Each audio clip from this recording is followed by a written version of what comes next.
Wind cuts hard from the north, and Kite holds her line. 30 feet above the ditch, wings tucked, she folds through a gap in the hawthorn, where the light is thin and grey. Below, the pasture is covered with frost. Her crop is empty. It's been empty since yesterday, and the shiver that runs from keel to tail feathers is not just cold.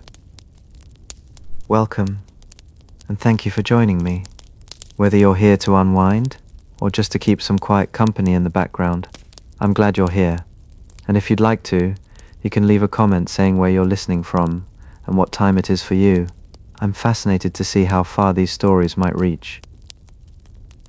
A wood pigeon breaks from the copse, heavy, late, and she rolls. The hedge is tight here, blackthorn and hawthorn laced with last year's old man's beard. She knows this run by sound, the rattle of dry seed heads, the drip of meltwater in the ditch, the soft thud of her own passage when she brushes a stem. None of those now. She misses. The pigeon crashes through willow and is gone. Kite steadies on a fence post at the edge of the pasture. The post is split, and from here she can see the roof of the shed on my plot. The greenhouse beside it catches the first pale light. She does not go there in daylight, not yet. Too open, too many eyes. But the hedge that bounds my beds, the one with the elder and the dog rose, that is her corridor. It runs 200 yards to the ditch and copse, and it is where the dunnocks feed at first light. She is hungry, and it is early spring, and she is new at this. Her back feathers lift in the wind. They are brown, not the slate grey of a male, and each one is barred with the blunt, unfinished pattern of a bird in her first year, the apprentice year. She came over the burn 4 days ago, following the rooks, following the smell of thaw. The woodland edge gave her cover, but the tawny claimed the deeper trees, and the buzzard works the higher ground. The ditch and copse, with its tangle of bramble and its run of old stone walls, is unclaimed. Or it was. Something is moving in the hedge now. Not a bird. Bigger. She flattens, yellow eyes fixed, and the only sound is her own breath, quick, shallow, and the tick of ice falling from the post. A fox, dog fox, winter lean, his brush a bit thin and his muzzle scarred. He noses along the base of the hedge where the cleaver's seeds have knotted into the dead stems. He's hunting voles, and he's not much good at it today. He stops, sniffs, looks up. For a moment they hold each other, hawk and fox, two hunters with empty bellies and a day that could be worse. He blinks first and slips back into the ditch. She does not move, not yet. The light changes. It does that in early spring, sudden and pale, and the frost on the pasture begins to give. The grass shows black beneath. Along the hedge, blue tits start to call. 1, 2, 3 notes, testing the air. The dunnocks will follow. They always follow. She shifts her weight.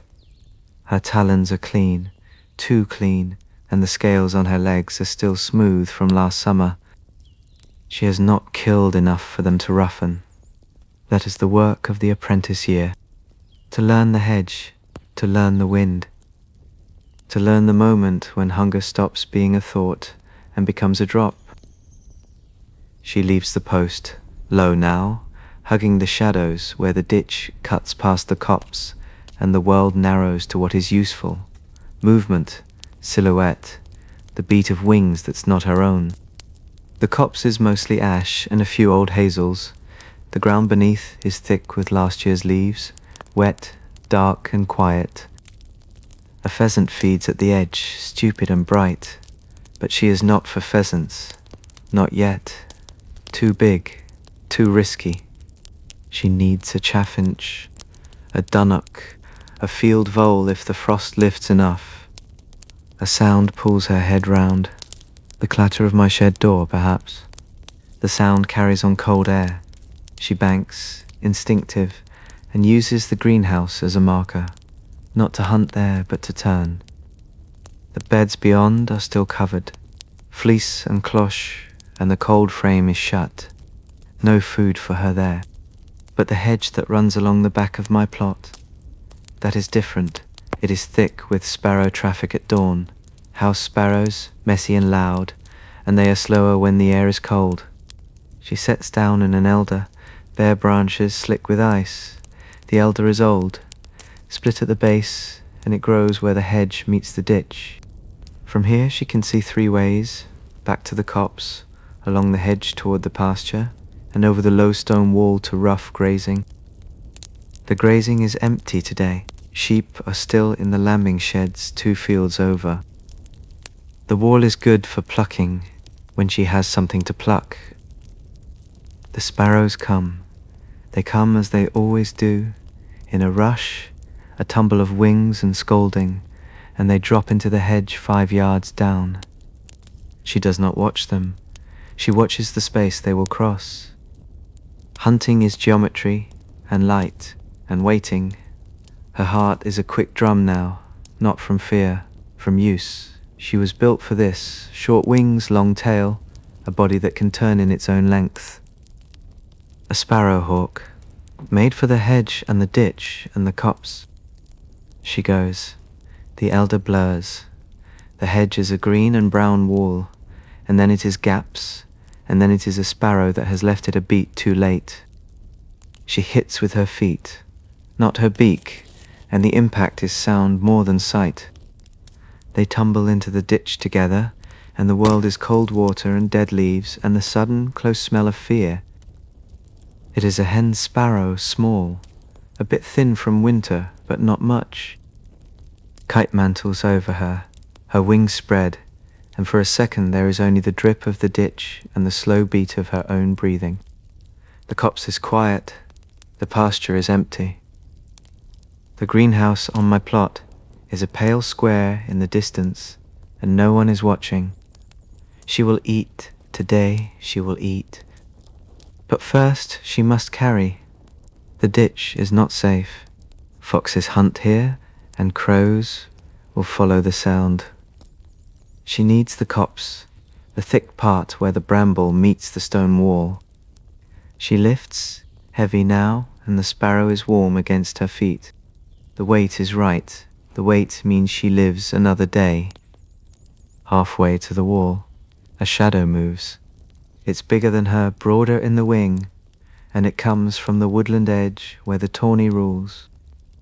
A male sparrowhawk, adult, grey-backed, and he is not hunting. He is flying straight, fast, and his eyes are on her, or on the food. In spring, a kill is a claim. A kill is a question. He doesn't call. He doesn't need to.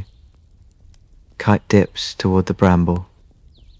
If she drops into cover, she loses the open line to the wall. If she climbs, she shows him everything. The frost is still in the hedge. The wind is still north. The apprentice year just got harder. Does she keep the sparrow, or does she trade it for a lesson? She can see the corner of my plot from here, the cold frame, shut tight. The hedge beside it, where she will have to learn to hunt if the ditch and copse are not enough. The ash tree is greening now. Kite sits 30 feet up, where the copse meets the ditch, and the leaves are not leaves yet, just a haze of soft tips and pale stems. She preens one by one. She draws each flight feather through her beak. The hen sparrow from first light was enough. Her crop is full, warm, and the weight of it makes her drowsy. But she does not sleep, not with the male hunting 2 fields over. He didn't take the sparrow. Yesterday, when he cut across her line, she dropped into the bramble and held. He passed above, high and quiet, and then he was gone toward the woodland edge, a test, perhaps, or a warning. She's learning the difference. The ditch runs low today. Meltwater has gone, and the cleavers are already pushing up through last year's dead stalks. The sound here is different in late spring. It's warblers, shift-chaffs, the soft tack of a wren. It's not the sharp, empty notes of early frost. The pasture beyond the hedge has new grass, short and bright, and the stone walls and rough grazing are full of lambs. She doesn't hunt lambs. She hunts what the lambs disturb. A field vole moves along the base of the wall. She watches it, notes it, lets it go. She's not hungry, and late spring is for watching more than taking. The apprentice year is not only about the kill, it is about the quiet. The male returns at midday. He comes from the burn, wings set, and he carries something small, a blue tit. He doesn't call. He swings over the copse, circles once, and drops into a tangle of ivy in a hawthorn just inside the woodland edge. She knows that place. It is dense north-facing, and last week she flushed a pair of magpies from it. He's building, or he's thinking about building. Kite shifts on the branch. Her feet are rougher now. The scales on her legs have started to lift and harden. The work of April is written there. Pigeon that got away, blackbird she clipped but lost in the ditch, the hen sparrow she kept. Each miss and each take leaves a mark. The afternoon is warm enough to make the air lift, and the buzzard rides it high above the next farm. She ignores him. Buzzards are for rabbits, and for waiting, she is for the hedge. She drops when the sun is low, not to hunt, to drink. The ditch has a bend where the water stills and the mud is soft. She steps in, careful, and the cold bites her toes. She drinks 3 times.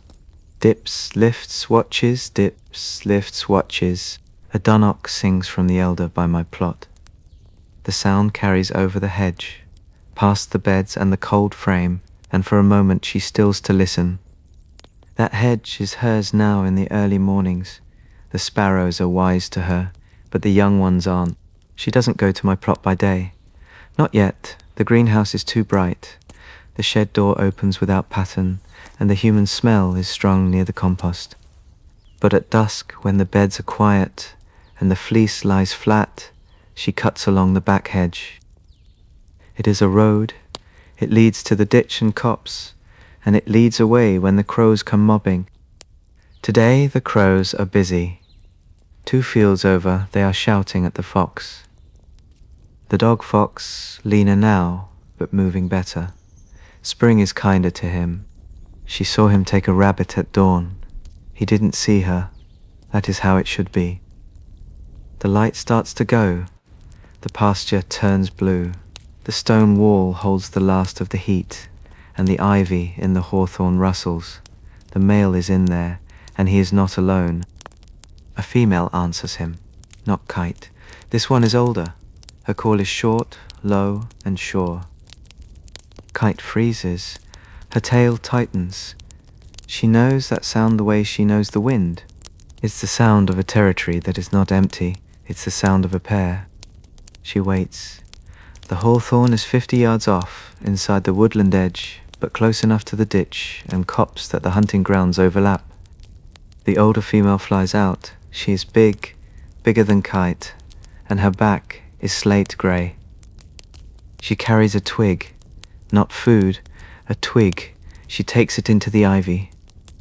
Nest building. Kite's crop is still full, but her chest feels a bit thin anyway. The apprentice year has rules, and the first rule is this: do not hunt where another female is nesting, not unless you are ready to fight for it. She is not ready, not yet. Her hunting is better, but her nerve is still new. She thinks of the sparrow in the ditch, of the pigeon she missed, of the way the male looked at her and chose to climb instead of stoop. The older female calls again. The male answers. The duet is quiet, but it fills the copse. It says, "This is ours." The ditch to the wall, the hedge to the burn. The rest you can have for now. Kite lifts from the ash tree. She does not go far, just to the elder at the corner of the ditch. where the hedge runs toward my plot. The elder is leafing now. It smells green and sharp. From here she can see the roof of the greenhouse grey in the dusk and the line of the cold frame beside it. A blackbird rattles an alarm and then stops. The allotment is settling. She will need to hunt again at first light. The apprentice year does not pause for other birds' nests, but the ground has shifted. The ditch and copse is no longer unclaimed. It is shared, and sharing with a nesting pair is a kind of hunger all its own. She roosts in the elder.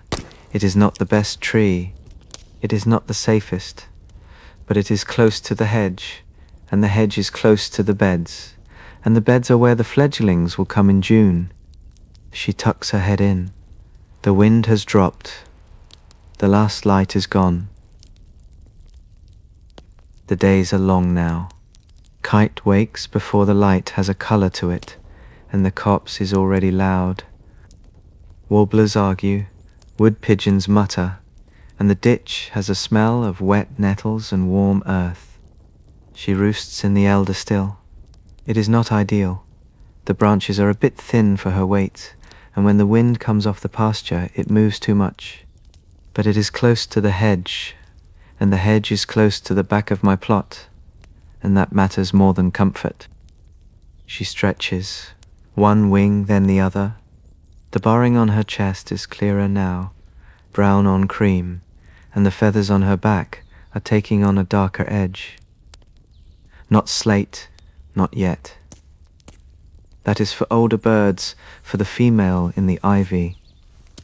But she is not the half-grown fledgling of March. The apprentice year is working on her. The ivy in the hawthorn is quiet today. No twigs carried, no soft calls at dusk. The male sparrowhawk hunts early and late, and he hunts wide over the rough grazing in 2 fields over toward the burn. He does not come to the ditch much now. That is the rule when a nest is close. The male keeps out, or he brings food. Kite drops from the elder and skims the ditch. The water is low, just a trickle between campion and dog's mercury. A wren flicks out, scolds, and is gone. She doesn't chase. Early summer is for fledglings, and fledglings are clumsy, loud, and slow. She needs them. The hedge will be full of them soon. The pasture is different too. The grass is high enough to hide the field voles, but it moves when they run. She uses that. She sits on the stone wall, where the lichens are orange and dry, and she watches the grass. 1, 2, 3 lines of movement, then still, she waits. The sun is up now, and the heat makes the air lift. A meadow brown butterfly goes past. She doesn't watch it. The wall is warm on her feet. The stone holds the night's cold for a while, then gives it back. She likes that. She likes the way the rough grazing smells of sheep and dung. The lambs are bigger, braver, and they pull at the grass near the wall. Where they feed, the insects rise. Where the insects rise, the small birds follow. A family of blue tits works the hawthorn 50 yards down. The young ones are out. They are all mouth and no sense, and they beg at everything that moves. She lowers herself. Her tail opens a fraction. This is the moment the apprentice year is for. She goes. The wall falls away. The pasture rushes up. The blue tits scatter, but one does not scatter fast enough. She takes it on the rise clean, and the hedge is suddenly quiet again. She carries it to the elder, not to eat, not yet to look. The copse is watching. Magpies sit high in the ash, heads cocked. Crows are out over the next farm, but they will come if she stays in the open. She mantles, wings spread over the kill, and waits for her heart to slow. It doesn't slow quickly. Hunting in the open is a bit thin for a sparrowhawk. She is built for the gap, the turn, the close work in the ditch and copse. But the young ones are making mistakes. and mistakes can be used. She eats on a thick branch hidden by new leaves. The blue tit is small. It won't last her the day. She will need another before the sun is overhead, and another before it drops. Early summer is eating and feeding, and eating again. The light does not stop. Midday is hard. The air is too clear. Everything sees her. She sits in the ivy, not the nesting ivy, but a patch on the north side of the copse where the shade is deep. The dog fox crosses the pasture. He is filling out now. His brush is fuller, and he moves like he knows where the rabbits are. He doesn't look up. He doesn't need to. The heat keeps most birds low, and the fox keeps to the grass. Kite dozes, one eye open, then the other. She can see the glint of water in the can by the shed.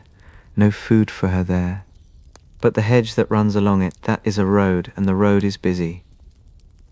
She takes a fledgling dunnock from the base of the elder. It is barely feathered, all eyes and legs, and it does not know to be still. She carries it into the ditch and eats quickly. The crows are coming. She can hear them, 3 of them, mobbing something out. They will come to her next if she is slow. She is not slow. By evening the cloud has gone, and the light is gold. The stone wall is hot to the touch. She sits on it again and looks back toward the copse. The ivy in the hawthorn is still quiet, too quiet. She watched the older female all through late spring, saw her carry twigs, saw her settle. She should be on eggs now. She should be tucked in, still and hidden. Kite hasn't seen her for 3 days. The male hunts alone. He works the woodland edge and the burn, and he doesn't come to the ditch. That is not how it should be. If there are eggs, he would be bringing food. If there are chicks, he would be back and forth, dawn to dusk. He is not. She thinks about the fox, about the magpies, about the way the ivy did not move when the wind blew yesterday. A nest can fail. It happens a bit thin, but it happens. The sun drops, the pasture cools. The first bats come out from the shed on my plot, small and quick, and they cut the air over the beds. She watches them. She doesn't hunt them. Wrong shape, wrong speed. But she notes them, because the apprentice year is noting everything. She goes back to the elder. The leaves are full now, and they hide her well. She tucks her head in. The ditch and copse is hers again, perhaps. From the elder she can hear the greenhouse tick as the glass cools. The cold frame is shut now. The allotment is settling, and the long day is done. The air is heavy now. Kite sits in the ash tree where the branch splits, and the leaves are starting to turn at the edges. Not gold, not yet, but a tired green that shows the veins. The ditch below is dry. The campion has gone to seed, and the dog's mercury is limp. Late summer is all dust, and wasps, and the sound of young birds that don't know how to be quiet. She's full. A fledgling starling sits light in her crop, and the heat makes her eyelids droop. But she doesn't sleep. Not properly. Not with the ivy and the hawthorn making that sound. It started 3 mornings ago, a rustle, then a stop. A sound like a foot in dry leaves, but no animal showed. The male has been back and forth, carrying food from the woodland edge with food in his feet. Small things, a wren, a blue tit, a mouse he took off the rough grazing. He doesn't call, he just drops into the ivy and comes out empty. The older female is in there. Kite has seen her shadow once, big and still, when the sun was behind the copse. She doesn't leave, she doesn't hunt. That means one thing, chicks. Kite shifts her weight. The branch is thick enough now. She's heavier than she was in spring, and the muscle under her breast feathers is solid. The apprentice year has given her that. It has given her the ditch and copse too, at least in daylight, because the pair are tied to the nest. She uses it. She must. The pasture is cut. The tractors came 2 fields over at dawn, and the smell of crushed grass hangs in the air. The stone walls and rough grazing are full of gulls now, and pipits, and all the small things that come to a fresh cut. The field walls are exposed. The young rabbits sit stupid in the open. It is a good time. It's a dangerous time. She drops to the wall. The stone is warm, still holding yesterday's sun, and the lichens are grey and cracked. From here she can see the back of my plot. The beds are high with growth.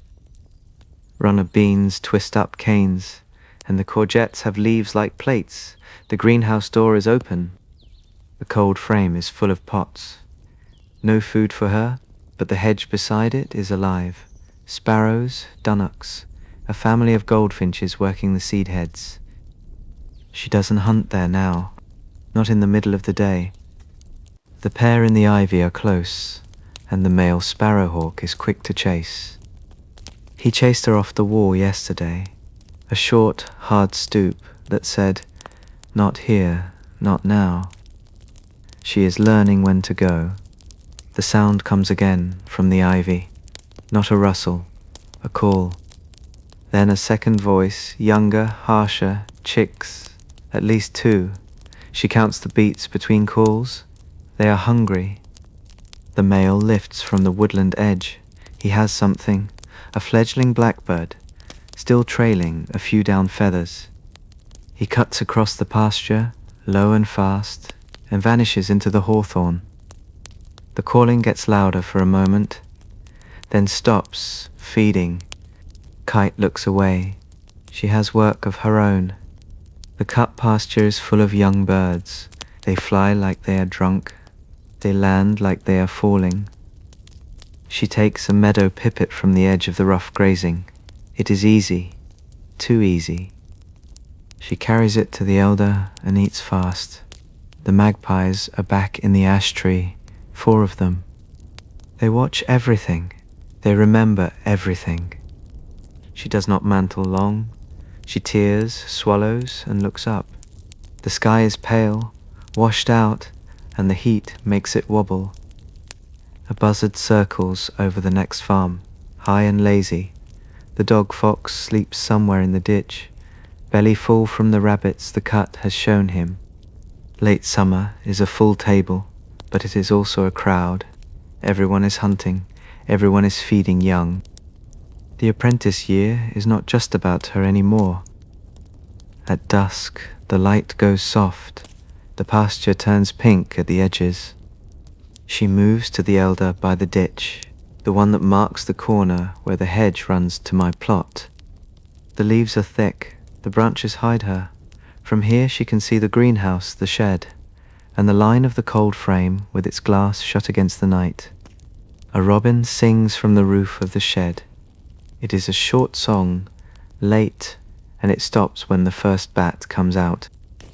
The ivy is loud now. The chicks are branching. She can see them, 2 of them at least. They're big, almost as big as her, and their feathers are brown and loose. They climb out onto the hawthorn branches and flap. They call. The sound is constant. The older female answers from inside the ivy, a low cluck that means stay, wait. The male comes in again. He has nothing this time. He lands beside the biggest chick and feeds it from his crop. It's a bit small, but it is something. The chick grabs at his face. He steps back. He looks tired. Hunting all day for a nest that eats like it will never stop will do that. Kite watches. She's hungry. She's not angry. She's measuring. The apprentice year is measuring all the time. How close can she hunt? How long before the chicks are flying? How long before the pair push her out for good? One of the chicks flaps harder. It lifts. It is in the air. Not far, not high. Just a clumsy hop to the next branch, wings wide, tail spread. It nearly misses, it catches, scrambles, and sits there panting. The other chick calls and tries. It makes it two, first flights. The older female comes out now. She's bigger than Kite remembers, and her back is the color of wet slate. She doesn't look at Kite. She looks at her chicks. She looks at the woodland edge where the tawny will be soon. She steps between her young and the open pasture. The male goes up. He circles once, twice, and then he stoops, not at prey, at Kite. She's ready. She drops off the elder and into the ditch, wings tight, and the air over her head is sharp with his passing. He doesn't follow her. He climbs and goes back to the ivy. A warning, clear enough. She stays in the ditch. The water is just mud now, and it smells of rot and willow. She walks for a bit, is cooler down here, and it's quieter. The ivy is a murmur above her.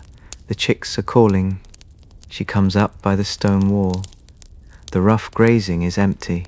The lambs are gone to the next farm. The wall is hers for the moment. She sits and preens the dust from her belly feathers. The sun is gone. The sky is the color of pigeon eggs. From the wall she can see the allotment. The greenhouse is dark. The cold frame is a black square. The shed door is shut. The beds are still, and the only sound is the last of the robin. Then nothing. The ivy is still loud. The chicks will fly for real tomorrow, or the day after. When they do, the ditch and copse will be too small for all of them. The pair will want it back, all of it. Kite looks at her feet. Her scales are hard now, her talons sharp. The apprentice year has done its work. The mornings come later now. Kite sits in the ash tree and feels the cold for the first time since June. It is not frost. Not yet, just a damp that sits on her back feathers and makes the copse smell of mushrooms and wet bark. The ditch below has water again, a thin run, brown and slow, and the willow leaves are starting to fall. They turn, drift, and stick in the mud. The ivy and the hawthorn is empty. She checked at first light, flew a slow loop over the woodland edge, low enough to see the gaps in the ivy where the nest was. Sticks, a few down feathers, nothing else. The chicks are gone. The older female is gone. The male hunts the burn now 2 fields over, and he doesn't come to the copse unless the pigeons are up. The ditch and copse is hers again. She drops to the stone wall. The rough grazing is quiet. The sheep are gone to lower fields and the grass is long, wet and full of seeds. The wall is cold under her feet. The lichens are dark with dew. She preens the edge off the chill and watches the pasture. It's changing. The cut grass has grown back, a bit thin and pale, and the field voles are moving less. They're eating what they stored, staying deep. The young rabbits are bigger, quicker, and they know the sound of her wings. The easy days are done. But there are other things. The hedges are full, blackberries, haws, rose hips, and every one of them has a bird on it. Redwings are in from the north. She saw them yesterday, a restless crowd in the ash tree, stripping the berries in noisy bursts. Fieldfares too, bigger, clumsier, and they argue as they feed. They don't know the ditch and copse. They don't know the lines of the hedge or where the gaps are. Kite knows. She uses the elder by the ditch as a post. The leaves are half gone and the branches are bare enough to see through. From here she can watch the hedge that runs to my plot. The hedge is thick with life. Sparrows, tits, finches, and now the winter thrushes, all of them eating against the cold that is coming. The greenhouse on my plot is shut. The shed door is closed more often than not. The beds are still full, but the courgette leaves are going yellow at the edges, and the runner beans are down to the last pods. The cold frame has its lid on, and the glass is beaded with dew. She doesn't hunt there. The sparrows are too deep in the hedge. and the human smell is strong in the mornings, but she uses the line of it. The hedge is a road, and the road is busy. She takes a redwing at midday. It is new, tired from the sea crossing, and it sits in the hawthorn eating haws like it will never stop. She comes from above, out of the sun, and the stoop is short and hard. The redwing sees her late. It tries to drop into the ditch. It doesn't make it. She carries it to the wall. The wall is safe. The magpies are busy with windfall apples 2 fields over, and the crows are out on the rough grazing, fighting gulls for worms. She eats fast. The redwing is fat, full of berry juice, and the meat is rich. Early autumn is the gathering. For the thrushes, it's berries. For her, it's wait. The lean will come, and the apprentice year says, be ready. The afternoon is still, the kind of still that comes before weather. The sky is grey, all one colour, and the pasture has no shadows. She sits in the ash tree and watches the woodland edge. The male is there high up, and he's not hunting. He's looking. He does that now. Looks at the sky, looks south, looks at the way the swallows went last week, all in a line, talking the whole way. The chicks are gone too. She saw one of them 3 days ago, hunting the burn. Bigger than her, clumsy still, but big. It won't come back to the ditch and copse. There isn't room, not now. The older female, she has not seen. Maybe she is down the valley. Maybe she is already moving, following the wood pigeon flocks that shift with the cold. Sparrowhawks don't all go, but some do. The apprentice year does not tell her which she is, not yet. The wind gets up at dusk. It comes from the east, cold off the sea, and it moves the ash tree leaves in a way that sounds like rain. The ditch runs a little faster. The elder by the hedge drops 3 more leaves. She tucks her head in. The cold frame on my plot clicks as it cools. The greenhouse glass ticks. The shed is dark. She thinks about the ivy, about the way it sounded when the chicks were in it, about the way it sounds now, which is nothing. Empty is a kind of relief and a kind of warning. The ditch and copse is hers, but it is hers because the others have left or been taken. A sound pulls her head up, not from the ivy, from the woodland edge. A call, short, sharp, and familiar. The male, he is not hunting, he is mobbing. She launches. The ash tree falls away. The ditch is a dark line below her. The pasture is grey and moving. She cuts across the hedge and comes up at the woodland edge, just as the male breaks off and climbs.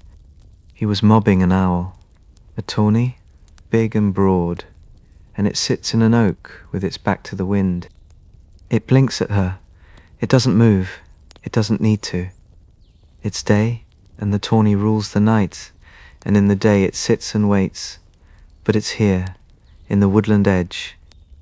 That is new. The male goes back to the burn. He doesn't look at her. The tawny closes its eyes. The oak is old, and the ivy on it is thick, the kind of ivy that would hold a nest. Kite circles once. The wind is hard now. It pushes at her tail. She lets it take her back to the ditch and copse, back to the ash tree, back to the elder where the leaves are nearly gone. The owl doesn't follow, but it is there, and the apprentice year says, know what is in your wood before the leaves are down. She settles. The wind moves the branches. The greenhouse on my plot is a black shape against the last light. The frost comes in at night now. Kite feels it on her toes before she opens her eyes. The elder is bare. The ash in the copse holds only a few curled leaves, and they rattle when the wind moves. The ditch is hard at the edges, thin ice that breaks when a wren goes down to drink. The pasture is white until the sun touches it, then it turns to wet grass and steam. She is heavier than she was. The apprentice year has put meat on her keel and a gloss on her back feathers. They are still brown, but the bars are clean and the edges are sharp. She looks like winter is something she can meet. The woodland edge is loud in the mornings. Redwings, fieldfares, and now a few bramblings, all of them working the last haws in the hawthorn. The rowan by the burn is stripped. The elderberries are gone. The rose hips are going. The hedges are thinning, and that is a problem. Cover is leaving. The male sparrowhawk is still on the burn. She sees him most days, a grey cut against the grey sky, and he hunts the flocks that come down to the stubble 2 fields over. He doesn't come to the ditch and copse the tawny does. It sits in the oak at the woodland edge by day, eyes shut, and it hunts the same ditch by night. She finds its pellets under the ash tree sometimes. Fur, bone, the skull of a field vole that she missed. They are not rivals, not really. She hunts by sight in the day, through the hedge and the gap. It hunts by sound, in the dark, when the ditch is hers to give up, but the oak tree is close, too close. The chicks are gone for good. She hasn't seen them since September. The older female hasn't come back. The nest in the ivy is a sag of sticks and nothing else. The ditch and copse is kites, and that is a weight as much as a win. She hunts short runs now. The leaves are down and the hedge is a net with holes in it. The small birds see her sooner. She has to be quicker, lower, and she has to know the ground. She does. The stone wall is her table. The rough grazing beyond it is empty. The sheep are in the sheds, and the grass is low, bitten to the root. But the wall holds heat when the sun is out, and it holds the last of the insects. Where there are insects, there are pipits. Where there are pipits, there is breakfast. She takes a meadow pipit off the wall before the frost has lifted. It is a clean stoop from the elder stump. She eats on the wall. The magpies are quiet today. The crows are out on the next farm, pulling at a dead lamb. The dog fox is somewhere, but he moves at night now, and by day the ditch is too open for him. Midday is thin light, the kind that shows every branch and every gap. She sits in the ash tree and watches the hedge that runs to my plot. The hedge is all skeleton now, blackthorn and hawthorn with no leaves, and the berries are nearly done. The sparrows are deeper in it, right against the stems. The tits work, the tops, quick and nervous. My plot is quieter too. The runner bean canes are down. The courgette plants are black with frost. The greenhouse is shut, and the glass is grey with condensation. The shed door has not opened for 3 days. The cold frame is empty, the lid down and latched. The beds are bare earth, neat and waiting. But the hedge by the plot still has life, a dunnock, a robin, a wren that ticks like a clock. And the feeders, they went up last week, 3 of them, on poles near the compost. Sunflower hearts, fat balls, a mesh of peanuts. The small birds found them in a day. She doesn't hunt the feeders, not yet. Too open, too many eyes. The male tried it once, early in the month. The crows mobbed him and the robin shouted, and he went back to the burn with nothing. She watched, she learns. The afternoon brings cloud from the west. It sits low, the colour of pigeon breast, and the light goes flat. The pasture turns the same colour as the sky. She drops to the ditch. The water is high after rain, and it runs quick over the stones. She drinks, watches, listens. Something moves in the oak. The tawny, it is out already, even though the sun is not down. It sits on a low branch, half in, half out of the ivy, and it is looking at the ground, hunting in the day. That is not right. Tawny hunt at night unless they are a bit thin, unless the voles have gone down, unless the cold is pushing them. The owl drops. It is silent. It takes a vole from the base of the wall, not 10 yards from where she ate the pipit. It lifts, heavy, and goes back to the oak. It doesn't look at her. The apprentice year says, "Remember this." She leaves the ditch. She goes up to the ash tree, to the highest branch that will hold her, and she watches the woodland edge. The tawny eats. The male is not there. The chicks are not there. The older female is not there. The ditch and copse is hers, but the oak is his, and he is hungry in the day. The sun goes down behind the cloud. There is no color, just grey, then darker grey, then night. The frost will be hard. She can feel it in the air, the kind of frost that locks the ground and keeps the voles deep and the worms down. She roosts in the ash tree. The branch is thick. The wind is light. She tucks her head in and lets the cold come. The ground is iron now. Kite wakes and the ash tree doesn't move. It is locked in frost, each branch white, each twig outlined.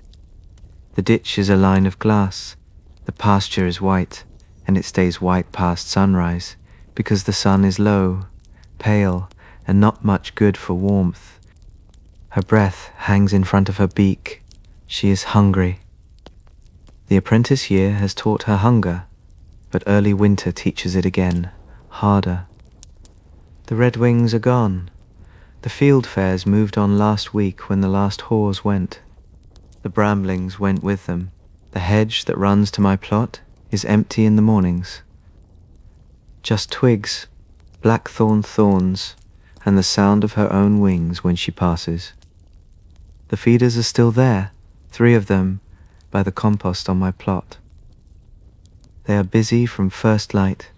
Blue tits, great tits, coal tits, a nuthatch that hammers the peanuts and scatters shell.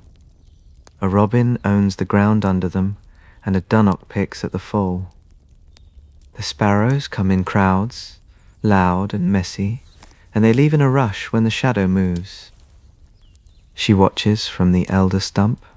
It is all that is left of the elder now. The rest came down in the November gales. The stump is low, wet, and it smells of fungus and old wood. It is not a good perch, but it is close. Close enough to see the way the blue tits hang, the way the great tits pause, the way the robin stops and looks up every 7 seconds. She doesn't go, not yet. The feeders are in the open. The greenhouse is to one side, the shed to the other, and the beds are bare earth with nothing to break a stoop. The crows know it. They sit on the shed roof in the afternoons and wait. The magpies know it. They work the hedge and shout when she shows. The male knew it too. He tried once in late autumn and got nothing but noise. He isn't here now. He has gone down the valley, following the wood pigeon flocks. She saw him go 3 days ago, high over the burn, heading south with the light. The oak tree is empty. The tawny is not in it by day any more. The cold has pushed it to hunt only at night, and even then she hears it less. The pellets under the ash tree are old, dry, and full of beetle cases. The ditch and copse is hers, all of it, and it is empty. She hunts the wall. The stone wall holds no heat now. It is the same temperature as the air, which is cold. The lichens are brittle. The rough grazing beyond is frozen, and the grass snaps under a rabbit's foot. The rabbits are wise to winter. They feed at night, quick and close to the burrows. By day they're down. The field voles are down too. The ground is too hard to dig, and the runs under the grass are still. She walks the ditch in the middle of the day, when the sun is highest. The ice is thick. She breaks it with her beak and drinks. The water is so cold it hurts. The wood pigeons are the only thing with weight. They sit in the ash tree in the mornings. big and slow with cold, and they drop to the pasture to pick at what the frost has left. She can take a pigeon. She knows she can. She's bigger than she was, and the apprentice year has put the strike into her feet. But a pigeon is a risk. If she misses, she burns what she can't spare. If she hits and it fights, she can break a feather, damage a talon. In early winter, damage is a death. She waits. The cloud comes in by noon. It is the color of slate, and it brings a wind that cuts. The pasture goes from white to grey. The frost doesn't lift. It gets harder. She goes back to the ash tree. The branch is thick, sheltered on the north side by the trunk, and the ivy that grows up, it gives a little cover. She tucks her head in. She sleeps, but not deep. A sound wakes her, a soft, steady sound, not the wind, not the tawny. She opens her eyes. The sky over the next farm is moving, starlings, a murmuration late in the year, and they are coming down. They roll, they turn, they are one thing and then 100, and then they drop into the copse. The ash tree fills with them. The noise is sudden and huge. Chatter, whistles, the sound of 1,000 feet on bark. They are warm, they are fed, they are stupid with numbers. She doesn't move. Not yet. The starlings settle, and the ash tree is alive. They jostle. They shout at nothing. One lands 2 feet from her. It doesn't see her. It's too busy with the bird next to it. She picks. The stoop is short. The strike is clean.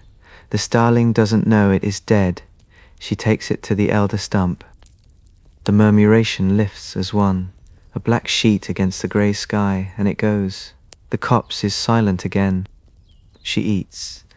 The starling is fat still, full of berries and grain from the stubble 2 fields over. The meat is hot. It is enough. For today, it is enough. The sun goes before 3. The light just gives up. The frost comes back harder. The ditch and copse is a place of shadows and cold. The elder stump is wet with blood and melting frost. She cleans her beak on the bark. She looks to my plot. The greenhouse is dark. The shed is dark. The cold frame is a pale lid on a black box. The feeders are empty. The human came at dusk, filled them, and went. The robin is still there, under them picking at the ground. It will roost in the shed, in the eaves, where the wind doesn't reach. She will roost in the ash tree. It is the best she has. The ivy helps. The trunk helps. But the cold gets in. It always gets in. The wind turns in the night. It comes from the north, and it brings the smell of snow. Not snow yet, but the smell. The apprentice year knows that smell. She wakes once, near midnight. The moon is up, a thin slice, and the pasture is silver. The ditch is a black cut through it. The oak at the woodland edge is a stump of darkness. The thaw comes slow. Kite sits in the ash tree, and the frost is not frost any more. It is water, dripping from each twig 1, 2, 3 drops, then a pause. The ditch is open water again. It runs brown and quick, and the sound of it fills the copse. The pasture is black at first, then green, where the grass has remembered how. She is thin, though not starving, a bit thin, but her eyes are clear, and her feet are strong. The apprentice year took things from her. It gave things back. She knows the ditch and copse now. She knows the wall. She knows the hedge that runs to my plot. She knows hunger, and she knows when to wait. The shape on the oak was a buzzard. It stayed 3 nights, big quiet, and it watched the ash tree because the ash had a hawk in it, and a hawk means food. It took the rat she left by the elder stump. It took a rabbit that came out too early. It didn't take her. On the 4th day, it lifted with the warm air and went over the burn. following the rooks. She hasn't seen it since. The feeders kept her alive. She learned the line. When the wind was from the north and the crows were on the next farm, she could cut along the back hedge, use the greenhouse as a blind, and take a blue tit that hung too long. 3 times in February, no more. The small birds learned too. The robin shouted, the dunnock vanished. The apprentice year says don't push a place until it breaks. Today, the wind is soft. It comes from the west and it smells of soil, not snow. The blackthorn in the hedge is showing white buds tight and pale where there was only thorn a week ago. The elder stump has a green shoot at the base. The willow by the ditch is yellow with catkins. She drops to the wall. The stone isn't warm, but it's not ice. The lichens are soft again. The rough grazing has lambs, small, wet, and they call in a way that makes the ewes call back. Where there are lambs, there are crows. Where there are crows, there are eyes. She stays low. The woodland edge is noisy. Chiff-chaffs are back. The chiff-chaff in the oak is new. It doesn't know about the tawny. It'll learn. The tawny is still there. She heard it last night, hunting the ditch, and the pellet under the ash tree this morning had field vole fur in it. The owl is a bit thin too. Winter is a bit thin for everyone. She hunts the hedge at midday. The sun is out, the first proper sun since November, and the light makes the pasture shine. A dunnock feeds where the hedge meets the ditch. It is quick, brown, and it knows the ground. She waits. The wind moves the hawthorn. The dunnock hops, then stills. She goes. The gap in the hawthorn is the same gap from early spring. The light is different. The air is different. She folds through it, wings tucked, and the world is stems and thorns and the sudden beat of wings. The dunnock goes up. She turns with it. The hedge blurs. The ditch is a line below. She hits with her feet, not hard, just enough. They land in the dead leaves together. The dunnock is warm. It's food. It's March now. She mantles out of habit and looks up. The copse is quiet. The pasture is empty. The greenhouse on my plot is a bright square, and the door is open. The beds have green lines in them, early peas, and broad beans pushing up. She carries the dunnock to the ash tree, not the big branch, a smaller one inside the crown where the new leaves are starting to break. She eats, slow this time. There is no need to rush. The crows are 2 fields over, following the plough. The magpies are building in the sycamore past the shed. The dog fox has gone to the next farm where the chickens are. When she is done, she sits. Her crop is full. The sun is on her back. The wind cuts from the north again, but it is not the same wind.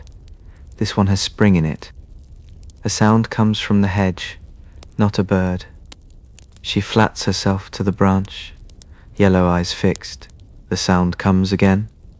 A step, a pause, a sniff. The fox, dog fox, winter coat still on him, but the scars on his muzzle are pale now, and the brush is full again. He noses along the base of the hedge where the cleavers are starting to climb. He stops. He looks up. For a moment they hold each other. Hawk and fox, 2 hunters with full bellies and a day that could be worse. He blinks first. He turns and slips back into the ditch. She doesn't move, not yet. The light changes. It does that in early spring, sudden and pale, and the blackthorn shows white against the sky. Along the hedge, blue tits start to call. The dunnocks will follow. They always follow. She leaves the ash tree, low now, hugging the shadows where the ditch cuts past the copse, and the world narrows to what is useful. Movement, silhouette, the beat of wings that is not her own. She sets down on the fence post at the edge of the pasture. The post is split, lichened, and the same one she used a year ago. Below, the pasture is green. The greenhouse catches the light. The cold frame is open, and the earth inside is dark and turned. The wind cuts from the north, but it has spring in it. She preens a feather on her chest. The barring is clean. The apprentice year is done. The ditch and copse is hers.